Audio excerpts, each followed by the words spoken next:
What's good, folks? I'm not gonna spend too much time on this, other than the fact that I'm just gonna run down the bracket, the playoffs right now, the bracket.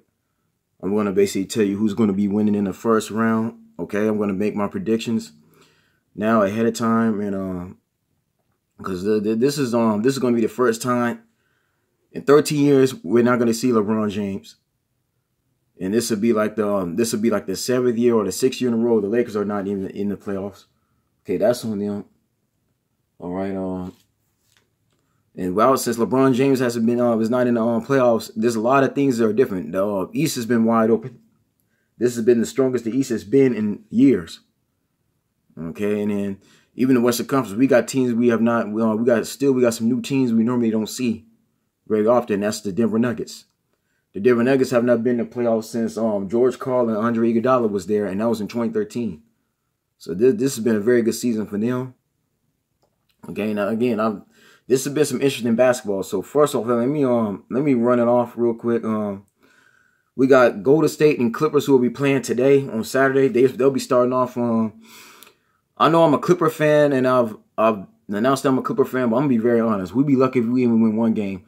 I'm gonna give Clippers one game out this series. The Warriors are gonna defeat them 4-1. I believe the Clippers should have some type of momentum at their house. They might get swept. There's a chance we'll get swept, but I'm gonna be nice and just give them one game. The Clippers will lose 4-1 to the Warriors. So Warriors will end this probably in game 5. And that's only if Doc Rivers comes up with that all depends on again how healthy Durant is. Okay, because Iguodala is getting older now. He's not the same. All right. I mean, yeah, they have Boogie. Boogie is definitely a factor. Boogie is going to be a problem for Zubac and Trez. Okay, but besides that, I mean, Clay and Steph are still, like, they're still good. And that's nothing. We don't got to worry about Draymond. Draymond's not really too much of a factor, but again, this Warriors team loaded. So I'm going to give Clippers I'm going to give Warriors 4-1 in that series. Now, for the Rockets and Jazz, this is going to be an interesting one. I'm going to say Rockets in game 6. It'll be 4-2. It'll be 4-2 Rockets in that series again because James Harden is on an MVP. He's on another MVP run. Even though I'm still going with Giannis Antetokounmpo for MVP, Harden is once again breaking records. That man is once again on a rampage as far as stats is concerned.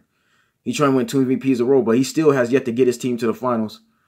But I'm have Rockets 4-2. Jazz should be at least with 2 games out that series because again, this is not the OKC Thunder. You're going against a team that had the returning MVP from last year. And then you had then this was a team that's in the Western Conference who actually was up 2 games against the Warriors in that series. So I believe the Rockets and the Warriors should be able to face each other next round. So I got 4-2 Rockets.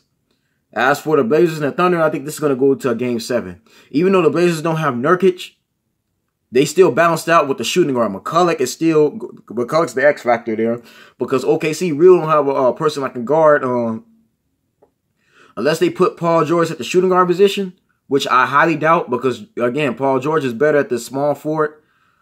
Again, man, the 2 teams balance out. Yeah, they don't have Nurkic. You got Enes Kanter, but, again, Adams is Adams.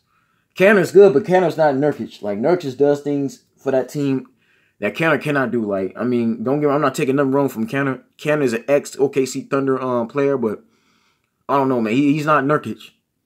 No, I say it's going to be a game 7. I'm going to have to give it to OKC because, again, man, Russell Westbrook is Russell Westbrook. Like, I think, yeah, him and Lillard, they'll contradict each other. The problem is McCulloch. McCulloch is not going to go down like he did last year. And then there's no, like, the Thunder don't have a good shooting guard. They don't. Roberson has been out this entire season with his back surgery. They don't have another guy that can go against McCulloch. I'm sorry. The other dude, I think it was number 23, starts with an H. I can't remember his name right now. That guy is not. No, he's not on the level McCulloch is. So that's going to be the only issue there is the shooting guard position. Who do the Thunder have that can go against these guards? And then on top of that, the Blazers got Rodney Hood coming off the bench. And then you got Seth Curry on top of that. So again, man, like this Blazer team is loaded. They got what they were missing last year, and that's 3-point shooting depth. But again, man, Nurkic is definitely going to be the fact that they're missing Nurkic. That's a problem. So I got Thunder in game 7, 4-3. As for the Spurs and Nuggets is too deep of a team. This game is going to go to Game 7, I believe. I'm going to give Denver 4-3 against the Spurs because all Spurs really have is DeRozan and Rudy Gay. They got really nothing else. Okay, Dejounte Murray is out. Okay, Parker is gone. He was already out of there by the summer. And then on top of that, Paul Gasol, they traded. They don't got, you got Aldridge, but LaMarcus Aldridge against Nurkic, it might be, I don't know, man, because Aldridge, the problem with Aldridge, he's not been that impressive. He hasn't been too much of a factor. He's been kind of having a down season these past couple of years. I'll be honest, man, Aldridge can't be dependent on to carry you out a game. This is not the same Aldridge no more. Aldridge just been on he's been going on a decline. The main one that's been carrying him is DeRozan. Now, it's been proven that if you defend, if you isolate DeRozan, and if you could defend, again, if you could isolate DeRozan, and if Denver can put a good defender on DeRozan and slow him down, the Nuggets should have no problem beating San Antonio. Even though San Antonio can still surprise you, I'm going to give them another Game 7 because the problem with Denver is they're not good on the road at all. Spurs will win 2 of their games on the road. Denver are going to win 2 of their games on the road. It's going to go down to Game 7 in their house. If it goes to Denver in their house, in Game 7, they'll win that game. So that's the only reason why I'm putting Denver ahead of San Antonio right now. It's just, again, man, San Antonio, this is not the best. This is not the strongest San Antonio Spurs team. And again, man, the Spurs are still, they're kind of semi-par. Especially since Kawhi Leonard left. You don't have Kawhi Leonard. Tony Parker is gone. Manu Ginobili retired. And like I said, this team they don't have the same team. Yeah, Mills could still get down, but still, man, I don't trust San Antonio against Denver. They're not ready yet. San Antonio is going to have to draft a couple more players down the line to try to get that team back to being competitive for a championship again. Now on to the East.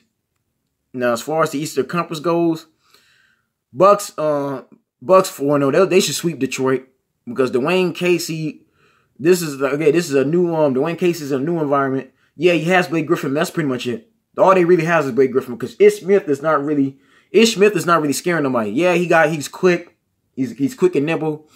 He got speed or whatever, but he's never been too much somebody that you should be scared of. He's not on nobody's radar like that. The guy is not on nobody's game film.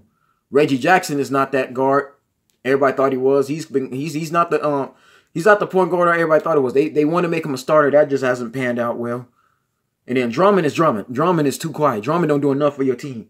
So again, I got Bucks 4-0. They should be able to sweep. They should sweep Detroit because Casey don't got no Raptors. He's not on the Raptors no more. And then this team is weaker than the Raptors.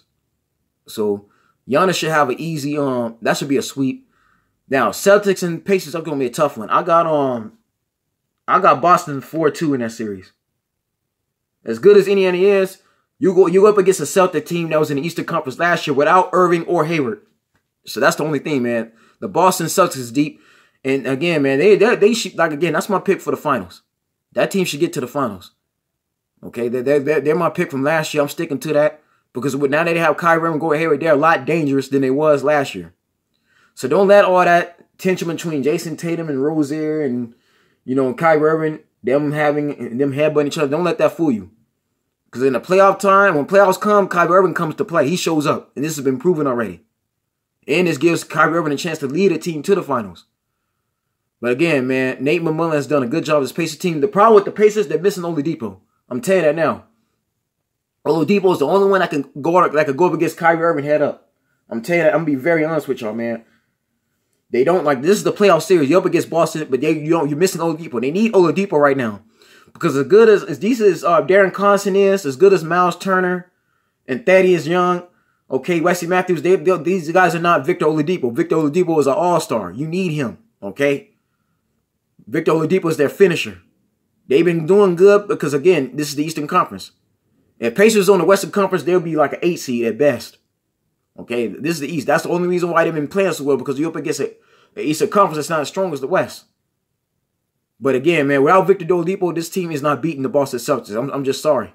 Yeah, they had a great run for what it was. It's impressive to get to a 5th seed, but again, man, Kyrie Irving is already alone. Man, he's somebody that's very hard to defend against. Again, man, I got nothing against Darren Collison, but he's not on the level that Kyrie Irving is. Okay, as far as points concerned, steals, rebounding, blocks, he's not on that level. Okay, he's just not. And even the other dude, The other dude that came from Toronto. That guy, man, the other light-skinned brother, he's not that decent either. I mean, he's good for his skill set, but no, man, again, Kyrie Irving and Rozier are going to be a problem. And then Jason Tatum, who's going to guard Tatum? Because Wesley Matthews is not guarding no Jason Tatum. I'm sorry, man. Jason Tatum is the equivalent of a Kobe Bryant. Kobe Bryant trained Tatum. I doubt Wesley Matthews is going to have what it takes to go against that dude.